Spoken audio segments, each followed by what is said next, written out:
最近バル0108って人の解説動画を見たおかげで少し上手くなった気がするのだ。もしかしたらダブルタイムも上手くなってて PP バク盛りしちゃったりして、ムフフ。時間を忘れてずっとプレイしちゃうのだ。今日もやっちゃうぞ。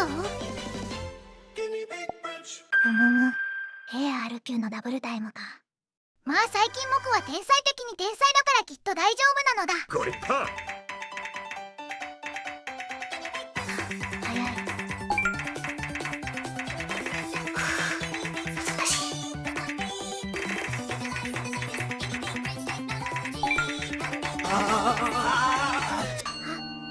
早すぎて見えるわけないのだ。なんなんだこのクソゲーは。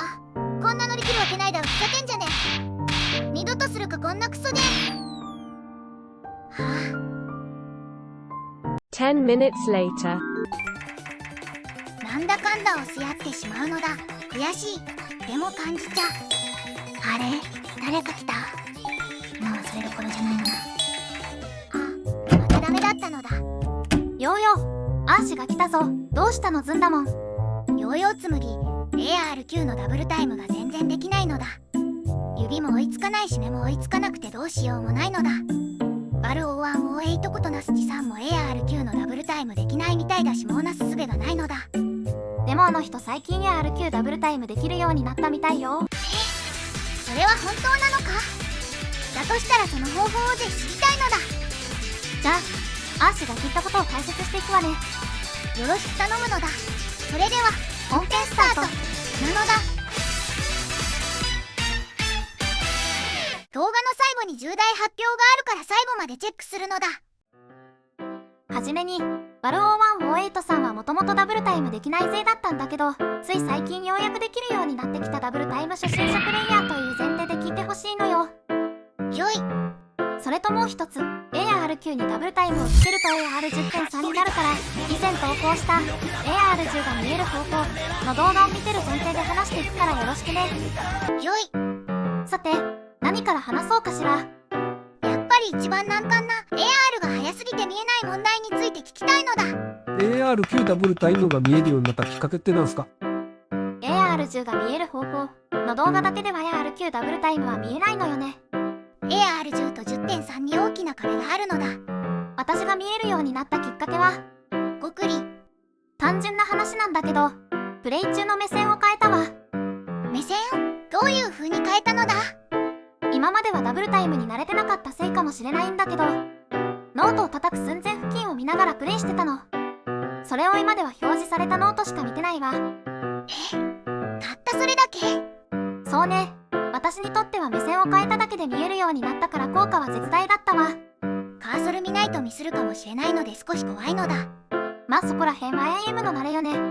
慣れれば大した弊害にはならないからプレイしまくって慣れるのが一番ね。どっかの誰かさんもプレイ時間とプレイスキルは比例するって言ってたのだ。だけどやれば上手くなるって言葉は半分正解で半分間違いね。どういうことなのだ？正しい方法で努力し続けることが大事。時間をかければ誰でもプロ野球選手になれるわけじゃないからね。目線の話も正しい方法の一つだと思うわ。押すって深いのだ。じゃあ AR9.1 以上のダブルタイムとかもできるようになるのか？正直 AR9.1 になってくると AR も 10.4 を超えてくるから、私にとっても未知の領域ね。こればっかりはどうしようもないのか。でも少しだけ有利になる方法はあるわ。高 AR が見やすくなる方法であれ、なんか AR10 が見やすくなる方法と内容かぶってませんか？これは有名な話かもしれないんだけど、ヒドゥンをつけると見やすくなるわ。それってあなたの感想ですよね。でも原理はよくわかってないのよね。むふふ、それなら僕に説明させてほしいのだ。ヒドゥンをつけると画面上の情報量が減るから見やすい。思っていたのか。何？確かにそれもあるかもしれないけど実はちょっと違うのだ。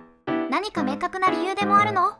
ヒドゥンはノートに比べてノートが表示されるタイミングが少し早いのだ。なんだろう、嘘つくのやめてもらっていいですか？そうだったの？全然知らなかったわ。ここに図を用意したのだ。今回は AR10 を例に説明するのだ。AR10 の場合ノートが表示され始めてからヒット300までの時間が450ミリセカンドなのだ。秒換算すると 0.45 秒ね。そしてノートがフェードインしてきて完全に見える状態になるのは全体の時間の3分の2の時なのだ。AR10 の場合300ミリセカンドのタイミングってことね。だけどこの完全に見えるようになるタイミングがヒドゥンの場合少し早いのだ。ヒドゥンにそんな仕様があったなんて知らなかったわ。少し特殊なのだ。じゃあヒドゥンの場合どれくらいで完全に見えるようになるの？ヒドゥンの場合は全体の 40% の時に完全に見えるようになるのだ。つまり180ミリセカンドのタイミングってことね。それに加えて表示が少し早いから、見てからノートを叩くまでの猶予が少しだけ長いのだ。若干だけどヒドゥンとの思っと出差があったのね。そこで超スローモーションの比較映像を用意したのだ。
ヒドゥンにこんな秘密があったとはね。ヒドゥンつけると ACC 取れないし当たらないんだけどどうしたらいいの？結局それなのね。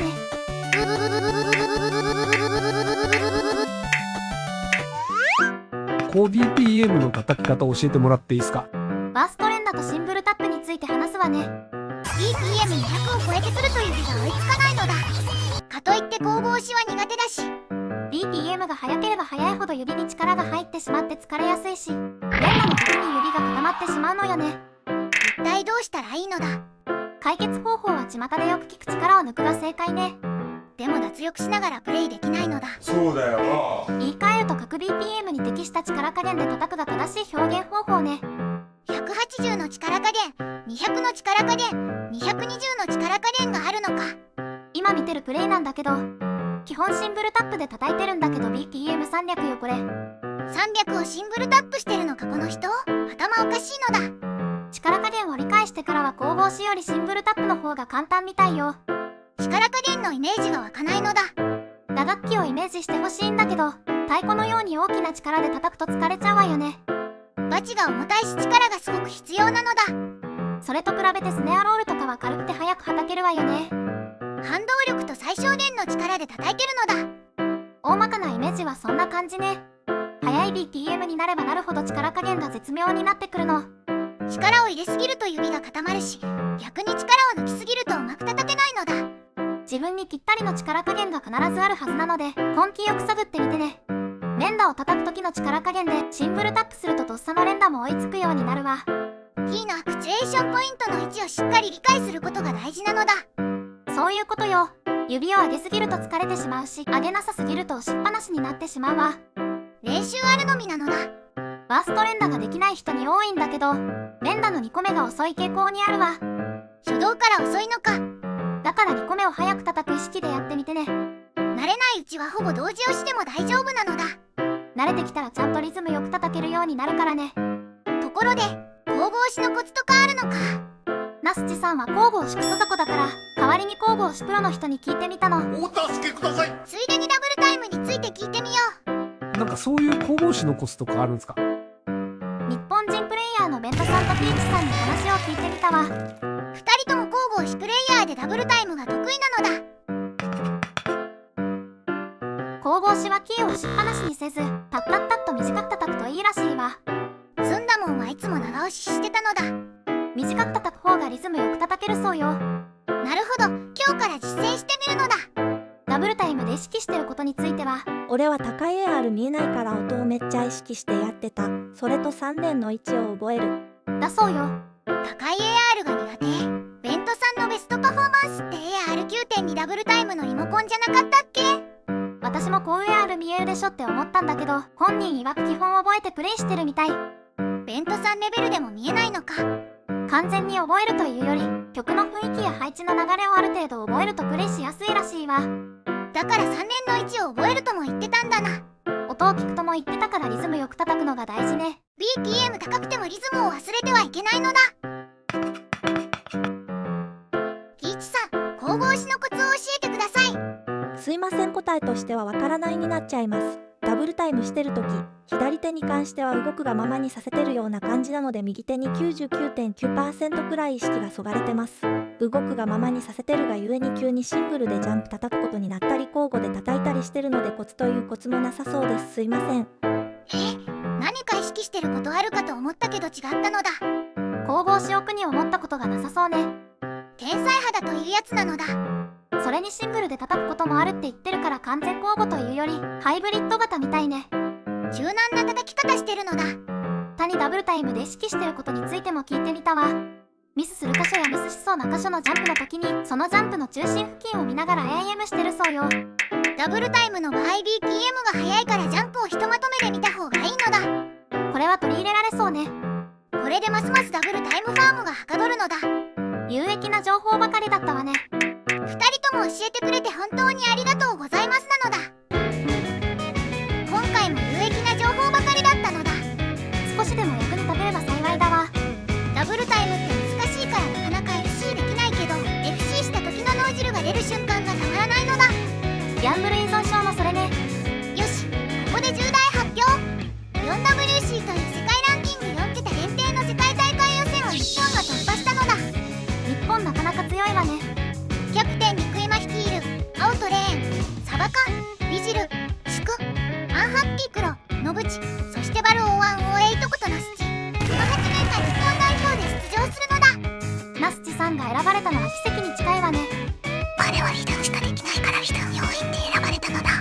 1回戦はいつどこと対戦するの2023年6月18日日本時間の午後に10時からシンガポールと対戦なのだ。これは見ものね。で配信予定だからみんな応援よろしくお願いなのだ。よろしくね。チャンネル登録と高評価ぜひよろしくお願いしますなのだ。コメントもらえるとすごく嬉しいわ。それでは最後までご視聴いただきありがとうございました。